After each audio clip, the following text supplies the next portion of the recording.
আমার নবীর ৬৩ বছরের জিন্দেগির কোনোদিন একটা মিথ্যা নাই, কোনোদিন একটা মিথ্যে কথা বলে নাই, কাউকে একটা গালি দেয় নাই। আর আমরা কার আদর্শ দিকে পাগল হয়েছি? মেসি আর নেইমারের দিকে তাকাই। সে কিভাবে চুল কাটে, আমার নবী কিভাবে চুল কাটছে ওদিকে খবর নাই। মেসি কিভাবে চুল কাটছে ওইভাবে চুল কাটে। মেসি কিভাবে প্যান্ট শার্ট পরছে ওইভাবে প্যান্ট শার্ট পরে। মেসি কোন কালারের জার্সি পরছে ওই কালারের জার্সি পরে। মেসি কোন অক্ষরের জার্সি পরছে 10 না 11 না 15 এই অক্ষর দিয়ে জার্সি বানায়। আর আমার নবী কিভাবে চুল কাটছে, কিভাবে দাড়ি রাখছে, কিভাবে ব্যবসা করছে, কিভাবে চলাফেরা করছে এদিকে তাকায় না। আমার নবীর চেহারার দিকে তাকায় না, আমার নবীর পোশাকের দিকে তাকায় না। আমার নবীর পোশাক কেমন ছিল। আর বিজাতিদের পোশাক নিয়ে মানুষ এখন গর্ব করে, আবার দাবি করে আমি নবীর উম্মত, আমি নবীর উম্মত, নবীর আশেক। আল্লাহ বলেন মইরালা কবরে এলা দেখাই দেব তুই কার আশেক। মরার পরেই যখন দেখবে সফান সফা দাড়ি দেখবে না। আরে মানুষ মুসলমানের জন্য আমল তো পরে, জামা টুপি তো পরে, এটা তো কবরে যায় না। একজন মুসলমান যখন কবরে যায় তখন সর্বপ্রথম যেই আমলটা দেখা যায় সেটা হলো তার গালের দাড়ি, দাড়িটা দেখা যায়। এমনকি মাসআলা হলো এমন, যারা দাড়ি ছাটে এবং ছোট ছোট কইরা রাখে, অনেক মানুষ আছে, অনেক আলেমরাও আছে দাড়ি ছাটে, দাড়ি সাইটা বেরাসের মতো কইরা রাখে। মাসআলা হলো তাদের পিছনে নামাজ পড়া ঠিক জায়েজ নাই, তাদের পিছনে নামাজ পড়া কি নাই, জায়েজ নাই। যারা দাড়ি কাটে, যারা দাড়ি কাইটা ছোট ছোট কইরা রাখে, তাদের পিছনে কি নাই, নামাজ। তারা ফাসেক, তারা ফাসেক, তাদের পিছনে নামাজ নেই। অনেক মাদ্রাসা আছে, বলবো না, অনেক মাদ্রাসার শিক্ষক ছাত্ররা তো নাই, দাড়ি কাটে, দাড়ি কাইটা বেরাসের মতো করে রাখে। আর আবার মসজিদে ইমামতি করে, এদের পিছনে নামাজ হয় না। এরা ফাসেক, ফাসেকের পিছনে নামাজ নেই। আর আপনি কেমন নবীর উম্মত হয়েছেন যে আপনার গালে দাড়ি নেই কোনো? আপনি নবীর আসে, নবীকে আইয়ালা কবরে আয় দেখাই দে। যখন হাউজে কাউসারের পানির জন্য যখন দৌড়াবে পানি পানি বইলা, তখন আমার নবী আফসোস দিলটা বড় কইরা বলবে, এই ফেরেশতারা সব উম্মতের পানি দিয়া দাও, পানি দাও, হাউজে কাউসারের পানি দাও, আরশের নিচে ছায়া দাও। ফেরেশতারা বলবে, ইয়া রাসূলুল্লাহ আপনি তো সবার চেহারা দেখেন না এখনো, এদেরকে তো আপনার মতো দেখা যায় না, এদের গালে তো দাড়ি নাই। তখন আল্লাহর রসুল আফসোস করে বলবে, সোহকান সোহকান দৌড়, ভেগে যা, ভেগে যা, চইলা যা, আর পানি পাবি না, ভেগে যা। এজন্য রসুলের আদর্শ লালন করেন, রসুলের আদর্শ লালন করেন, নবীদের আদর্শ বাস্তবায়নের চেষ্টা করেন। কারণ কি, ধরা, আপনিও ধরা, আমিও ধরা, বাঁচতে পারবো না কেউ। কারণ যে বললাম, দুইজন ফেরেশতা আছে, ডান কাঁধে একজন, বাম কাঁধে একজন। তাদের কাজ হলো তারা শুধু লিখবেন কখন কি কাজ করে বান্দায়, নেকের কাজ করে নাকি গুনার কাজ করে, গোপনে করে নাকি অন্ধকারে আলোতে।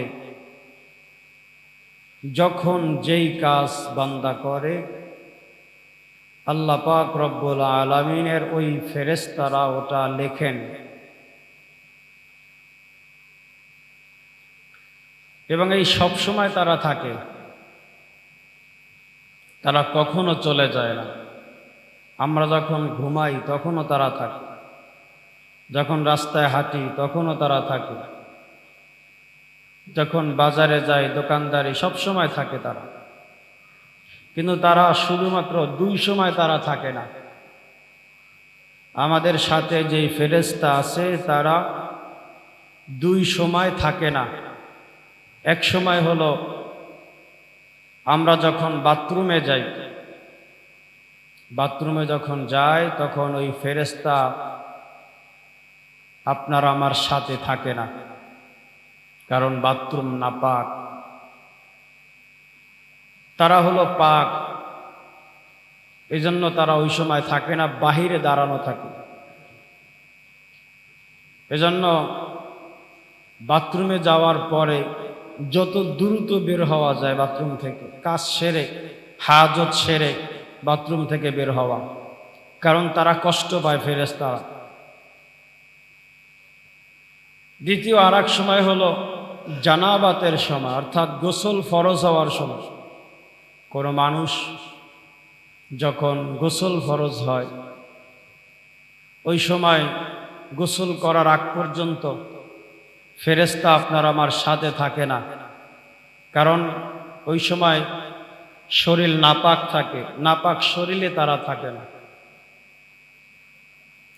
এই 2 সময় বাদে সব সময় ফেরেশতারা আপনার আমার সাথে থাকে। আল্লাহ বলেন, কিরামান কাতিবিনা ইয়ালামুনা মা তাফআলুন। আমি আল্লাহ প্রত্যেক মানুষের সাথে 2 জন ফেরেশতা নিয়োজিত করে রাখলাম। তাদের কাজ হলো লেখা। তারা বদ আমলও লেখে, নেক আমলও তারা লেখে। বান্দা যখন সুবহানাল্লাহ বলে তখনও তারা লেখে। বান্দা যখন জিকির করে তখন ফেরেশতারা লেখে। বান্দা যখন নামাজ পড়ে নামাজটাও ওই ফেরেশতারা লেখে। বান্দা যখন রুকুতে যায় ওই ফেরেশতারা রুকুর হালতটাও লিখে রাখে। আবার বান্দা যখন গুনাহ করে, গুনার কাজ করে, তখনও ফেরেশতারা লিখে রাখে। এবং এটা তার কবরে যাওয়ার পরে এটা সে দেখতে পায়, তার আমলনামা। কবরে যাওয়ার পরে তার আমলনামা বদ আমল যদি হয় তাহলে হাদিসে আছে তার কবরে সাপের আকৃতি হয়ে যায়। আর যদি নেক আমল বেশি করে কবরের মধ্যে তার জন্য সুপারিশ করনেওয়ালা আমল নামা চলে যায়। এজন্য আব্দুল্লাহ ইবনে আব্বাস রাদিয়াল্লাহু তাআলা আনহুর একটা ঘটনা আছে। তিনি একবার হজের সফরে বের হয়েছে, তো তার কাফেলার পাশের আর এক কাফেলা ছিল। ওই কাফেলার থেকে একটা লোক মৃত্যুবরণ করছে, মারা গেছে। তো তাকে দাফনের ব্যবস্থা করলো, গর্ত খনন করলো, কবর খনন করলো। তার লাশ যখন কবরের ভিতর দিতেছে, হঠাৎ তাকায় দেখে বিশাল এক সাপ তার কবরের ভিতরে বসে রয়েছে। সেখান থেকে উঠাইয়া আর এক জায়গায় নিয়ে আবার একটা গর্ত খনন করছে। সেখানে আবার লাশ রাখার জন্য যখন গেছে দেখে আবার বিশাল বড় একটা সাপ। সেখান থেকে উঠাইয়া আর এক জায়গায় নিয়ে আর একটা গর্ত খনন করছে। গিয়া দেখে সেখানেও বড় একটা সাপ। চতুর্থ আর এক জায়গায় গর্ত খনন করছে, সেখানে গিয়াও দেখে একটা সাপ। তার কোনো জায়গায় কবর দেওয়া হলো না। সবাই মিলে পরামর্শ বসলেন কি করা যায়। তারে তো রেখেও যাওয়া যায় না, হজের সফর, অথচ তার শরীরে হেরামের কাপড় বাঁধা।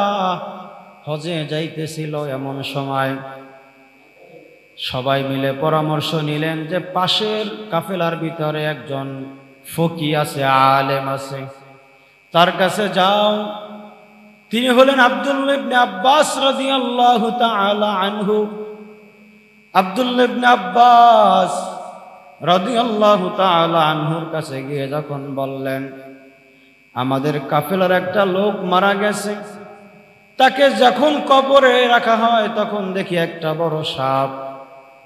কি করব এখন, তারে কি করব আমরা তো বলতে পারি না। চিন্তায় পড়ে গেলেন। আব্দুল্লাহ ইবনে আব্বাস রাদিয়াল্লাহু তাআলা আনহু বলেন, তোমরা যেটা সাপ দেখতেছো ওটা আসলে সাপ না, ওটা হলো তার আমল নামা।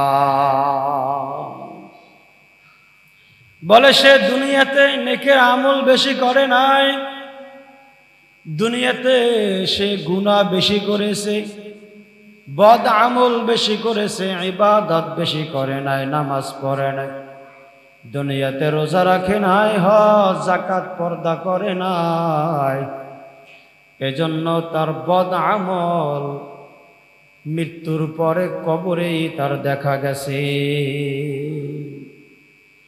বদ আমল। এজন্য দুনিয়াতে যারা ইবাদত করে, নেক কাজ করে, তারা মৃত্যুর পরেই তাদের কবরেই তারা বুঝতে পারবে, কবরে যাওয়ার পরে এই নেক আমল তার সাথী হয়ে যাবে। আর যারা দুনিয়াতে বদ আমল করে, গুনাহের কাজ করে, নেকের কাজ করে না,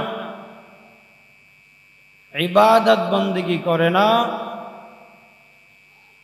তারা কবরে যাওয়ার পরে তাদের শাস্তি দেখতে পারবে।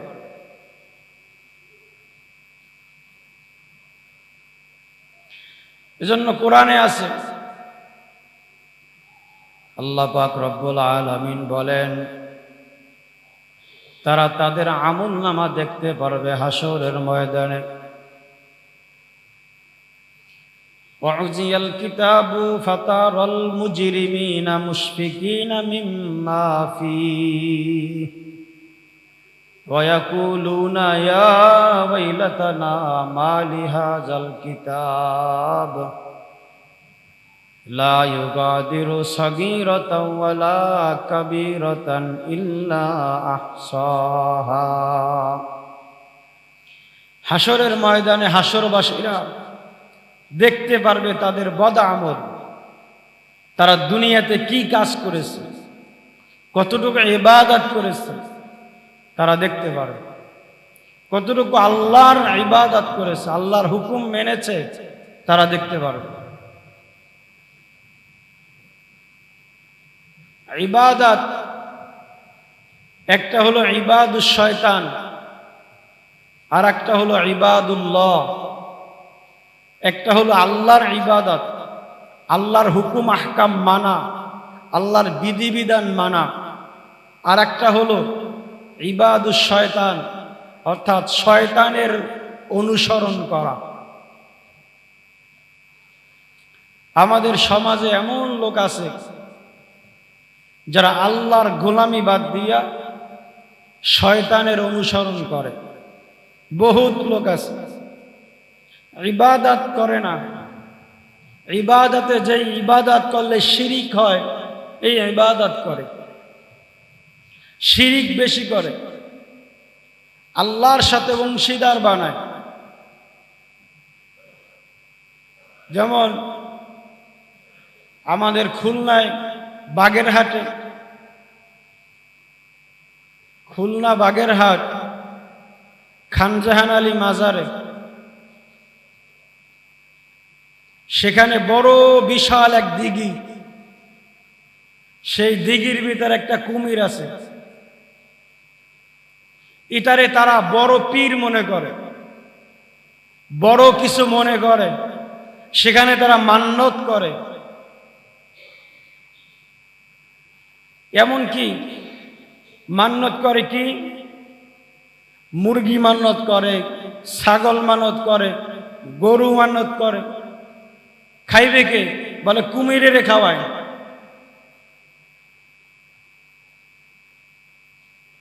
কিছুদিন আগে একটা কুকুর সেখানে রাখছে, কুমির আইসা কুকুরটা নিয়ে গেছে, খেয়ে ফেলছে। এই 2 দিন আগের ঘটনা। 6 বছরের একটা মেয়ে সেখানে নামছে, কুমিরে আইসা তার আক্রমণ কইরা মাইরা ফেলাইছে। এটা শিরিক। ভাগ্যের কোনো পরিবর্তন করতে পারে না কোনো বস্তু পরিবর্তন করতে পারে না। তারপরে কি করছে, ওটারে জঙ্গল থেকে লোক আনাইয়া সেই কুমিরটারে উঠাইয়া জঙ্গলায় নিয়ে গেছে, অন্য জায়গায় নিয়ে গেছে। এটা ব্যবসা। এই কুমির দিয়া তারা লক্ষ কোটি কোটি টাকার মালিক, কোটি কোটি টাকার ব্যবসা করছে তারা। মানুষ সেখানে এমন ভাবে ভিড় হয় দেখার জন্য, গোসল করতে যায় সেখানে, গোসলের জন্য যায়, বরকত মনে করে। অথচ কুমিরের কাছে কোনো বরকত আছে? নাই। শিরিক, শিরিক করা বেশি করে মহিলারা যেই মান্যত করে, একটা মুরগি হারায় গেছে, মান্যত করে যদি মুরগিটা পাই তাহলে একটা ছাগল দেব। মহিলারা মানত করে। ছাগল হারাইলে যদি ছাগলটা পাই একটা গরু দেব। পাওয়ার পরে যদি বলে কিরে তুমি যে মানত করছো, আরে এটা তো এমনি, কত কিছুই না। মান্যতের জন্য মহিলারা সবার উপরে, তারা বেশি মান্যত করে, আর এদেরকেই কাবু বানায়। বন্ডরা, যত বন্ড দরবার আছে এখানে বেশি মহিলারা মান্যত করে, টাকা দেয়। হাজীগঞ্জ মসজিদে যান, সেখানে দেখবেন মহিলারা বীর করে দেয়, বীর মাঝে মাঝে যায়, টাকা দেয়, নামাজ পড়ে। সেখানে কেন যায়? বরকত আন যায়, বরকত। অথচ হাজীগঞ্জ মসজিদে আলাদা কোনো বরকত আছে? নাই। কিন্তু সেখানে যায়, সেখানে নামাজ পড়ে, সেখানে দান করে আলাদা বরকতের জন্য। অথচ আলাদা কোনো কি নাই, বরকত নাই।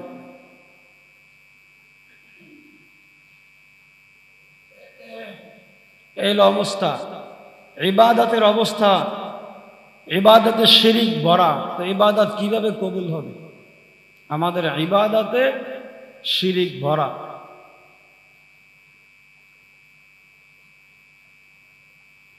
এজন্য আল্লাহ পাক রব্বুল আলামিন বলেন, কিরামান কাতিবিনা ইয়ালামুনা মা তাফআলুন।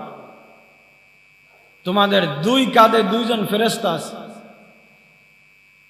তারা দেখে তুমি কোথায়, কোন জায়গায় কি কাজ করো, সেটা তারা লিখতেছে এবং দেখতেছে।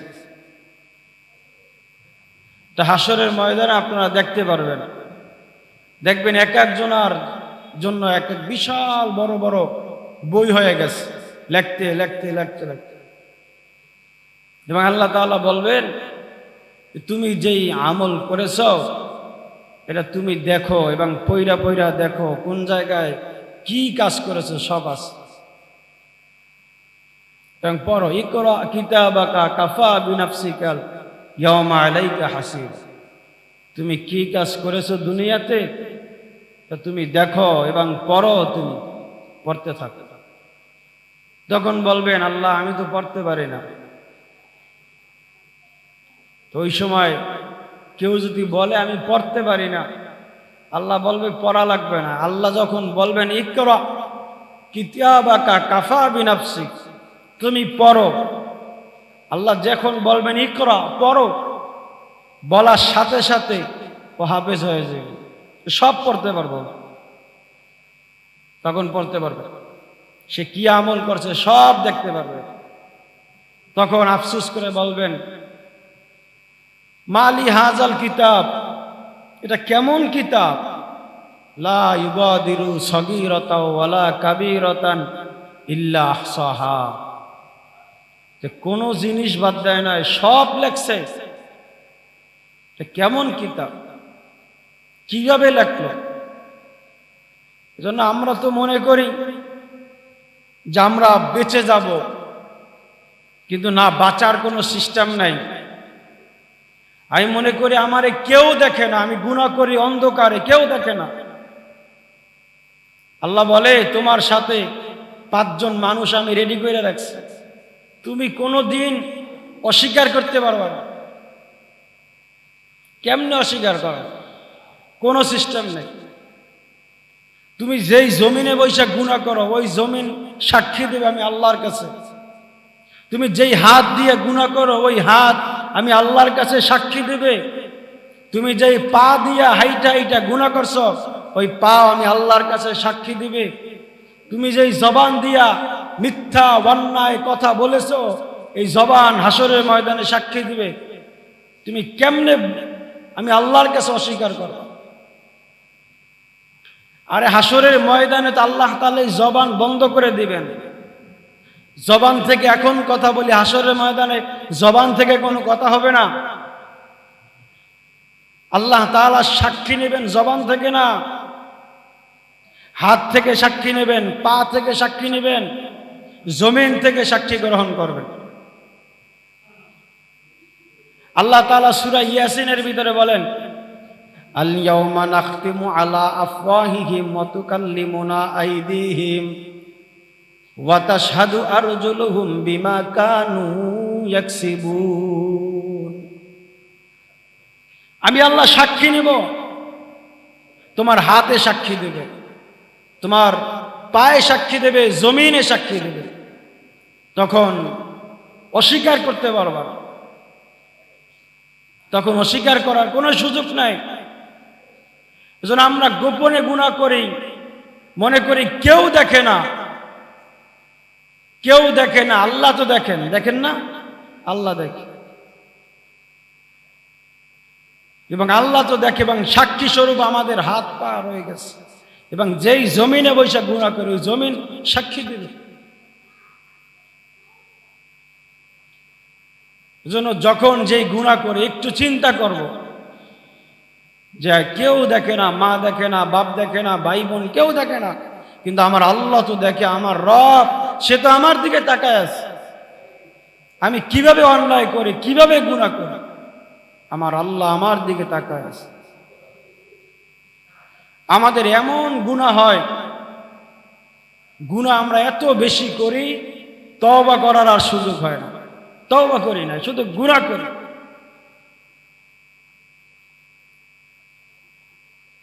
এই এখন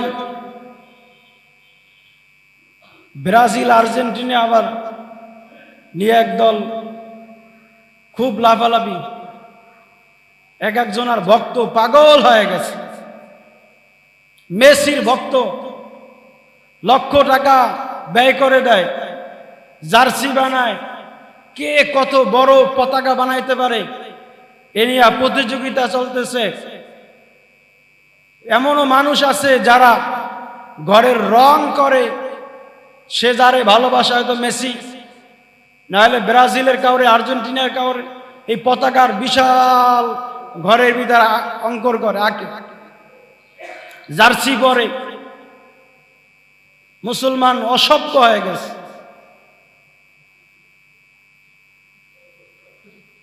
মুসলমান কোথায় চলে গেছে?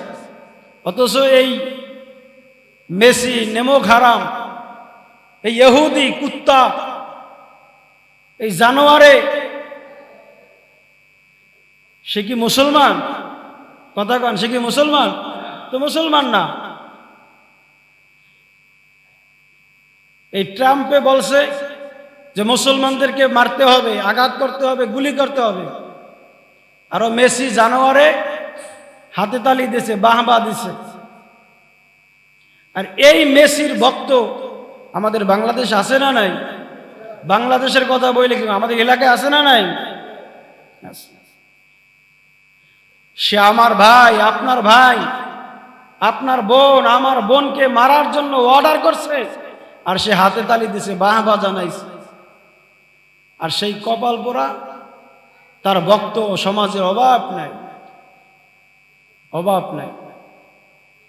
তার জন্য এত পাগল, এত দেওয়ানা, বাজি ধরে, লক্ষ টাকা, 1000 টাকা বাজি ধরে, পাগল তার জন্য। অথচ কত গরিব মানুষ একটা জামা কেনার টাকা নাই, কত মানুষ এক লোকমা খানা খাবে এই টাকা নাই, তাদের মুখে এক লোকমা ভাত দিবে এমন মানুষ পাওয়া যায় না, তাদের শরীরে একটা পোশাক দেবে এমন মানুষ পাওয়া যায় না। আর হাজার হাজার টাকা খরচ করে ওই ইহুদিদের পতাকা এটা বিশাল আকারে বানায়, কে কত বড় বানাইতে পারে এ নিয়ে প্রতিযোগিতা করে। তুমি এই টাকাটা একটা গরিবের দিতে পারো না, তাদের মুখে এক লোকমা খানা দিতে পারো না, করে না, পাগল হয়ে গেছে, খেলা দেখার জন্য পাগল। এজন্য আল্লাহ বলেন কিরামান কাতিবিনা ইয়ালামুনা মা তাফআল, সব লিপিবদ্ধ আছে। তুমি কি করতেছো, ইবাদত করো, শয়তানের ইবাদত করো নাকি আমি আল্লাহর ইবাদত করো, ইহুদিদের গোলামি করো নাকি আমি আল্লাহর গোলামি করো, এটা লিখতেছে। আমি আল্লাহ হাসরের ময়দানে দেখাবো কার ইবাদত করছো। ইবাদুস শয়তান, শয়তানের ইবাদত করি, শয়তান। আল্লাহ আমাদেরকে বুঝার তৌফিক দান করেন।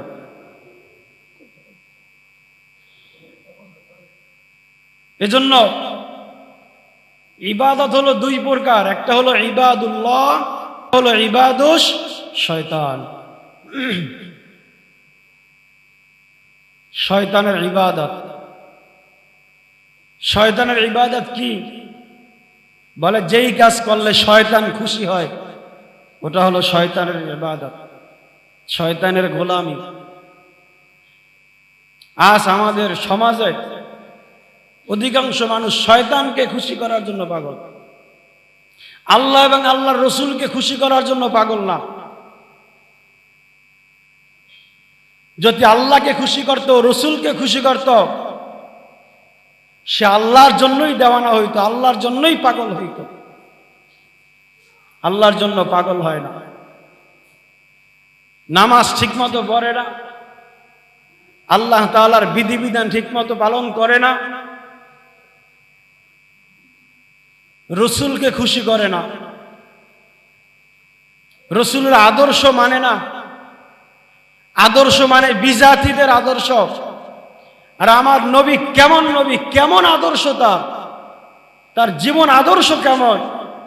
একটা বাচ্চা যদি মনে করে আমি আদর্শওয়ালা একজন বাচ্চা হব, তুমি রসুলের দিকে তাকাও, রসুলের ছোট জীবন কেমন ছিল, তুমি দেখো রসুলের শিশু জীবন কেমন ছিল। একজন মুরব্বী যদি মনে করে আমি আদর্শওয়ালা একজন মুরব্বী হব, তোমার কারো দিকে তাকানো লাগবে না, আমার নবীর মুরব্বী জিন্দেগি তাকাও, তার সে আদর্শ কেমন ছিল। একজন শ্বশুর যদি মনে করে আমি আদর্শওয়ালা শ্বশুর হব, আরে নবীর দিকে তাকাও, তার শ্বশুর কেমন ছিলেন। একজন যদি কৃষক, একজন প্রেসিডেন্ট, যে কেউ তাকাক না কেন, আমার রসুলের দিকে তাকাও, রসুলের আদর্শের দিকে তাকাও। রসুলের আদর্শ হলো পাক, বেজাতিদের আদর্শ হলো নাপাক, নাপাক, নাপাক। রসুলের আদর্শ পাক, রসুলের দিকে তাকান। আমার নবীর 63 বছরের জিন্দেগির কোনোদিন একটা মিথ্যা নাই, কোনোদিন একটা মিথ্যে কথা বলে নাই, কাউকে একটা গালি দেয় নাই। আর আমরা কার আদর্শ দিকে পাগল হয়েছি? মেসি আর নেইমারের দিকে তাকাই, সে কিভাবে চুল কাটে, আমার নবী কিভাবে চুল কাটছে ওদিকে খবর নাই। মেসি কিভাবে চুল কাটছে ওইভাবে চুল কাটে, মেসি কিভাবে প্যান্ট শার্ট পরছে ওইভাবে প্যান্ট শার্ট পরে, মেসি কোন কালারের জার্সি পরছে ওই কালারের জার্সি পরে, মেসি কোন অক্ষরের জার্সি পরছে 10 না 11 না 15 এই অক্ষর দিয়ে জার্সি বানায়। আর আমার নবী কিভাবে চুল কাটছে, কিভাবে দাড়ি রাখছে, কিভাবে ব্যবসা করছে, কিভাবে চলাফেরা করছে এদিকে তাকায় না, আমার নবীর চেহারার দিকে তাকায় না। আমার নবীর পোশাকের দিকে তাকায় না, আমার নবীর পোশাক কেমন ছিল। আর বিজাতিদের পোশাক নিয়ে মানুষ এখন গর্ব করে, আবার দাবি করে আমি নবীর উম্মত, আমি নবীর উম্মত, নবীর আশেক। আল্লাহ বলেন মইরালা কবরে এলা দেখাই দেব তুই কার আশেক। মরার পরেই যখন দেখবে সফান সফা, দাড়ি দেখবে না। আরে মানুষ মুসলমানের জন্য আমল তো পরে, জামা টুপি তো পরে, এটা তো কবরে যায় না। একজন মুসলমান যখন কবরে যায় তখন সর্বপ্রথম যেই আমলটা দেখা যায় সেটা হলো তার গালের দাড়ি। দাড়িটা দেখা যায়, দাড়ি দেখলে বোঝা যায় ও মুসলমান নাকি ইহুদি, খ্রিস্টান, হিন্দু। আমার নবীর দাড়ি ছিল, তোমার গালে তো দাড়ি নাই, যে তুমি কেমন নবীর আশেক, কেমন আশেক। এমনকি মাসআলা হলো এমন, যারা দাড়ি ছাটে এবং ছোট ছোট কইরা রাখে, অনেক মানুষ আছে, অনেক আলেমরাও আছে দাড়ি ছাটে, দাড়ি সাইটা বেরাসের মতো কইরা রাখে। মাসআলা হলো তাদের পিছনে নামাজ পড়া ঠিক জায়েজ নাই, তাদের পিছনে নামাজ পড়া কি নাই, জায়েজ নাই। যারা দাড়ি কাটে, যারা দাড়ি কাইটা ছোট ছোট কইরা রাখে, তাদের পিছনে কি নাই, নামাজ। তারা ফাসেক, তারা ফাসেক, তাদের পিছনে নামাজ নেই। অনেক মাদ্রাসা আছে, বলবো না, অনেক মাদ্রাসার শিক্ষক ছাত্ররা তো নাই, দাড়ি কাটে, দাড়ি কাইটা বিরাসের মতো করে রাখে, আর আবার মসজিদে ইমামতি করে। এদের পিছনে নামাজ হয় না, এরা ফাসেক, ফাসেকের পিছনে নামাজ নেই। আর আপনি কেমন নবীর উম্মত হয়েছেন যে আপনার গালে দাড়ি নেই কোনো? আপনি নবীর আসে, নবীকে আইয়ালা কবরে আয় দেখাই দে। যখন হাউজে কাউসারের পানির জন্য যখন দৌড়াবে, পানি পানি বইলা, তখন আমার নবী আফসুস দিলটা বড় কইরা বলবে, এই ফেরেশতারা সব উম্মতের পানি দিয়া দাও, পানি দাও, হাউজে কাউসারের পানি দাও, আরশের নিচে ছায়া দাও। ফেরেশতারা বলবে, ইয়া রাসূলুল্লাহ আপনি তো সবার চেহারা দেখেন না এখনো, এদেরকে তো আপনার মতো দেখা যায় না, এদের গালে তো দাড়ি নাই। তখন আল্লাহর রসুল আফসুস করে বলবে, সোহকান সোহকান দৌড়া, ভেগে যা, ভেগে যা, চইলা যা, আর পানি পাবি না, ভেগে যা। এজন্য রসুলের আদর্শ লালন করেন, রসুলের আদর্শ লালন করেন, নবীদের আদর্শ বাস্তবায়নের চেষ্টা করেন। কারণ কি, ধরা, আপনিও ধরা, আমিও ধরা, বাঁচতে পারবো না কেউ। কারণ যে বললাম আগে, সাক্ষী রেডি, আপনার জবান থেকে সাক্ষী নেবেন আল্লাহ। আল্লাহ সূরা ইয়াসিনের ভিতরে বলে, আল ইয়াউমা নাখতিমু আলা আফওয়াহিহিম ওয়া তুকাল্লিমুনা আইদিহিম ওয়া তাশহাদু আরজুলুহুম বিমা কানু ইয়াকসিবুন। সেদিন হাতে কথা বলবে, পায়ে কথা বলবে, জমিনে কথা বলবে, সাক্ষী দিয়ে দেবে, সাক্ষী দিবে। এজন্য আপনি আমি যেখানেই থাকি মনে করি যে আমার কেউ দেখে না, আল্লাহ তো দেখে, কেউ শুনে না, আল্লাহ তো শুনে। আমি মোবাইলে গোপনে কার সাথে কথা বলি, কেউ দেখে না, কেউ শুনে না, শুনেন কে? আল্লাহ।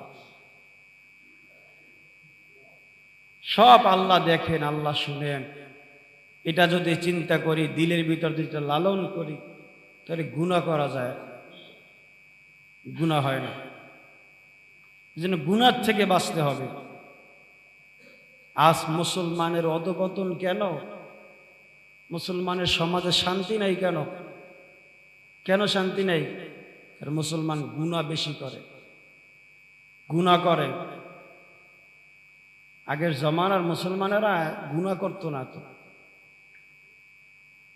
আর আমরা এখন গুনাহ এত বেশি হয়, এত বেশি করি, গুনাহ কে কত করতে পারে, প্রতিযোগিতা চলে, প্রতিযোগিতা, কে কার আগে জাহান্নামে যাইতে পারে এ নিয়ে প্রতিযোগিতা চলে। আল্লাহ তাআলা আমাদের সবাইকে বুঝার আমল করার তৌফিক দান করেন। আল্লাহ কি কুদরত, বৃষ্টি, এত গরম, একটু বৃষ্টি দিয়েছে আবার ঠান্ডা হয়ে গেছে, ঠিক না? এই যে আল্লাহ তাআলার বড় এক নিয়ামত, এত শুকরিয়া আদায় করা দরকার, ঠিক না? সবাই বলি আলহামদুলিল্লাহ।